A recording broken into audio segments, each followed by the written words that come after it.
Hello दोस्तों, कैसे हैं आप सब।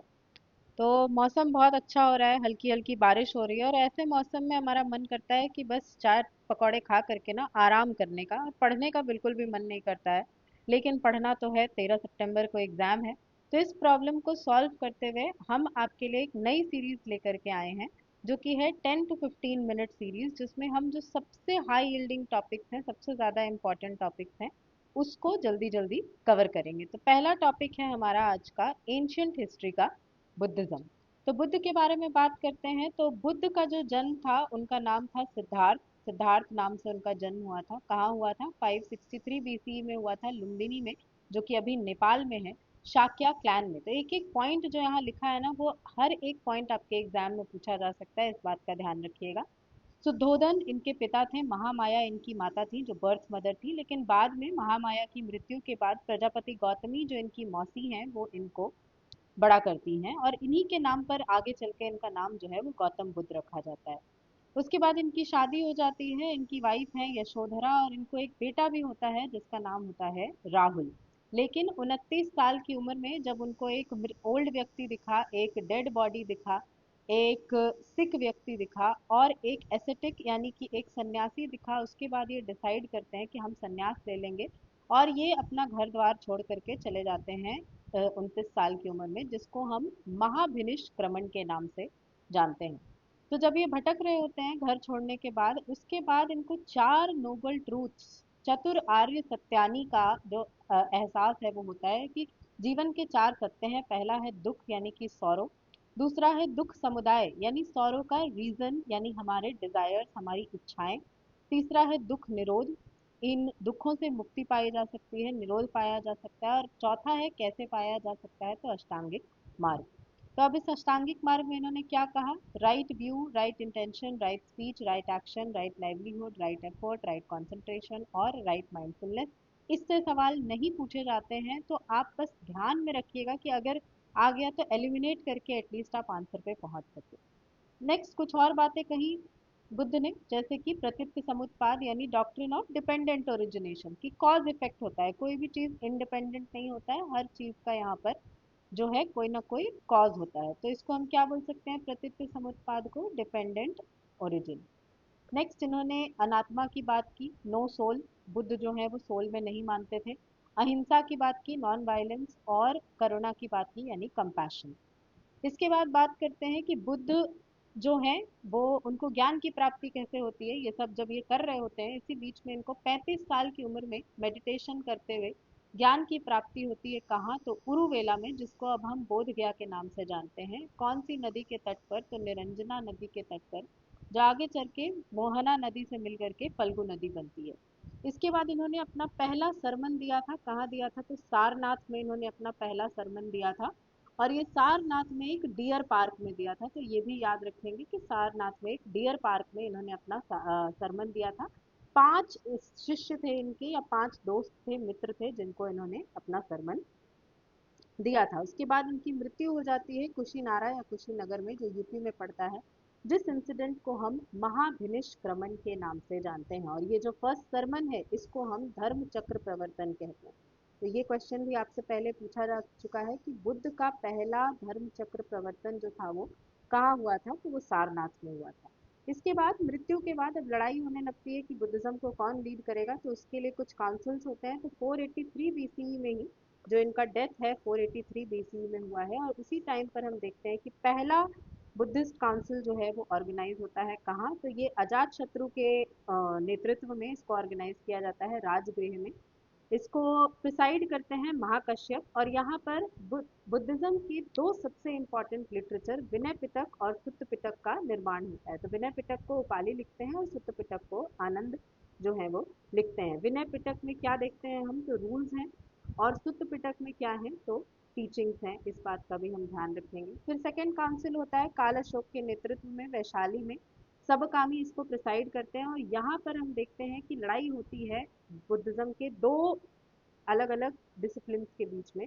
और यहाँ पर दो पार्ट्स में बुद्धिज्म जो है थोड़ा थोड़ा डिवाइड होता है। एक होता है महासंघिका, महासंघिका, और दूसरा हम देखते हैं स्थविरवाद। स्थविरवाद। फिर थर्ड काउंसिल होता है कहाँ, तो ये अशोक के नेतृत्व में होता है 250 बीसी में पाटलिपुत्र में। मोगालीपुत्र तिस इसको लीड करते हैं और वही रचना करते हैं अभिधम्म पिटक की। अभिधम्म पिटक जो है वो फिलोसफिकल बातें करता है, इस बात का ध्यान रखेंगे, यानी पुनर्जन्म, सोल, इन सब के बारे में बात करता है। भले ही बुद्ध इन सब में नहीं मानते थे, लेकिन अभिधम्म पिटक में इन चीजों के बारे में जिक्र जो है वो किया गया है। फिर लास्ट बुद्धिस्ट काउंसिल जो है वो होता है कनिष्का के अंडर। कनिष्क हम सबको पता है, एक कुषाण रूलर थे कश्मीर में। तो के से कनिष्क, के से कुषाण, के से कुंडलवन कश्मीर।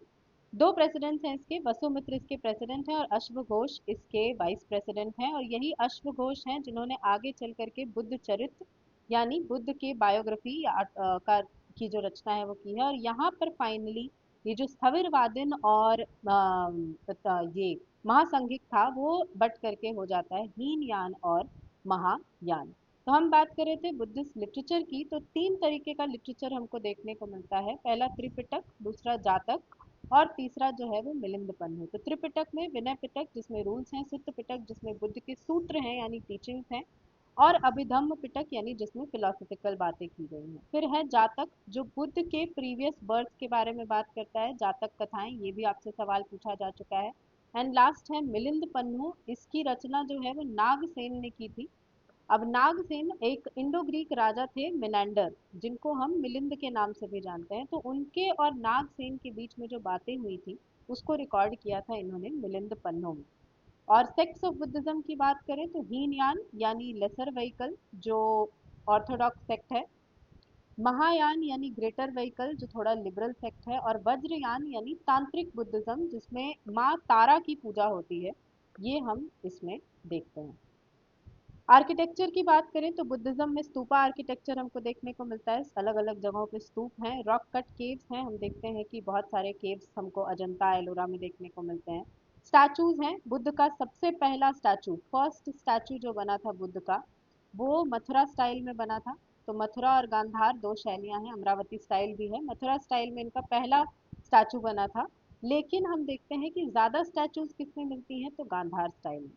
ओल्डेस्ट स्तूप हमको पिपरहवा में देखने को मिलता है, ये यूपी में है। और बिहार में हमको केसरिया स्तूप जो है वो देखने को मिलता है। एक चीज जो यहाँ रह गई है वो है त्रिरत्ना ऑफ बुद्धिज्म।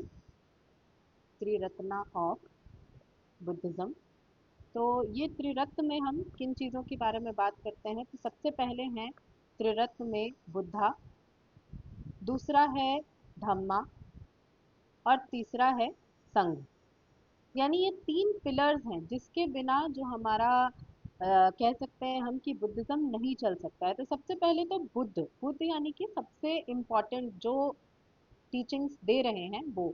धम्म यानी कि उनकी टीचिंग्स, और संघ यानी कि ऑर्डर। तो बुद्धम शरणम गच्छामि, धम्मम शरणम गच्छामि, संघम शरणम गच्छामि, आपने सुना होगा अगर आप कभी बोध गया गए होंगे तो।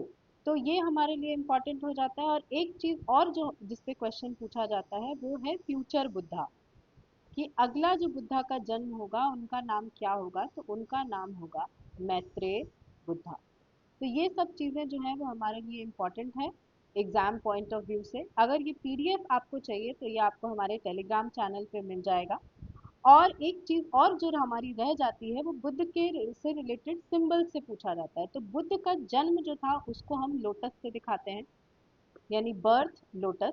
उसके बाद रिनंसिएशन या महाभिनिष्क्रमण जो था उसको हम हॉर्स से दिखाते हैं, क्योंकि अपने घोड़े पे ही बैठ करके ये जो है वो घर छोड़ करके गए थे, महल छोड़ करके गए थे, तो घोड़ा से दिखाते हैं। फिर एनलाइटनमेंट, क्योंकि बोधि ट्री के नीचे इनको निर्वाण की प्राप्ति हुई, तो बोधि ट्री से दिखाते हैं। पहला जो सरमन था या धर्म चक्र प्रवर्तन, उसको हम व्हील से दिखाते हैं। और डेथ यानी इनके परिनिर्वाण को हम स्तूप से दिखाते हैं। तो स्तूप जो है उसमें इनके रेलिक्स रखे जाते हैं, इस बात का हम ध्यान रखेंगे कि इनके रेलिक्स रखे जाते हैं। और अभी न्यूज में भी था कि 127 साल पुराना रेलिक्स जो है वो इंडिया लेकर के आया है हांगकांग से। तो हांगकांग में इसका ऑक्शन हो रहा था और वो इंडिया जो है वापस लेकर के आया है। बहुत बड़ी डिप्लोमेटिक जीत है हमारे लिए ये। तो इस तरीके से जब हम इस टॉपिक को कवर करेंगे तो बहुत कम टाइम में हमने जितने भी इसमें इम्पोर्टेंट चीज़ें थी उसको कवर कर ली, इंक्लूडिंग जो भी चीज़ें प्रीवियस ईयर क्वेश्चंस में पूछी गई हैं। Thank you.